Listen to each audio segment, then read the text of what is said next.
ধারণা করেছিলাম যে ফেনীতে যে ভয়াবহ বন্যা, এই বন্যার পানি যখন নেমে আমাদের উপর দিয়ে যাবে, হয়তোবা এই ধরনের পরিস্থিতিটাকে, ভয়াবহ পরিস্থিতিটাকে আমাদের লক্ষ্মীপুরবাসীর মোকাবেলা করতে হবে। তাই হয়েছে।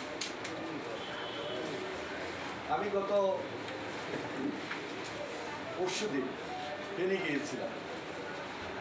ফেনীতে সেখানে পরশুরাম, ছাগলনাইয়া, ফুলগাজী, ফেনী সদরে আমাদের তার প্রাণ তৎপরতায় আমি অংশগ্রহণ করি।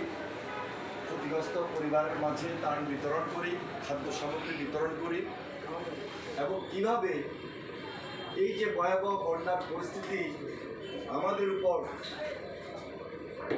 জোয়ার হলো, সেটা বাস্তবে দেখার জন্য আমি সেখানে গিয়েছি।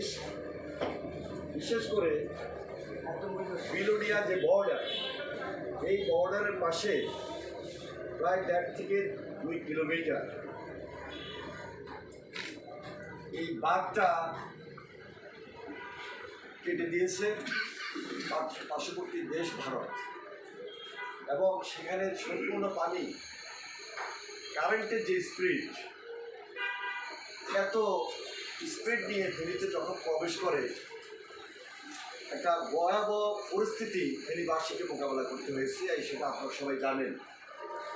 এখন পর্যন্ত আমি যতটুকু দেখেছি, গত পরশুদিন সেখানে কোনো কারেন্ট ছিল না গ্রামের মধ্যে। মানুষ ছাদে ছিল, চালে ছিল, এক পরিবারের সঙ্গে আরেক পরিবার যোগাযোগ করতে পারে নাই।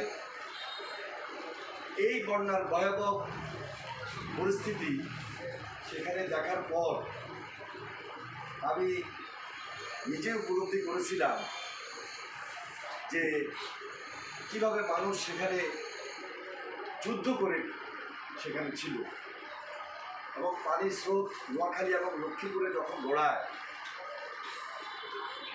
তখন আমাদের সাধারণ মানুষ এই পানির মধ্যে কীভাবে বাসছে, সেটা প্রত্যন্ত অঞ্চলে আমরা ঘুরেছি, আমরা দেখেছি। গত এই 10-12 দিন লক্ষ্মীপুর জেলা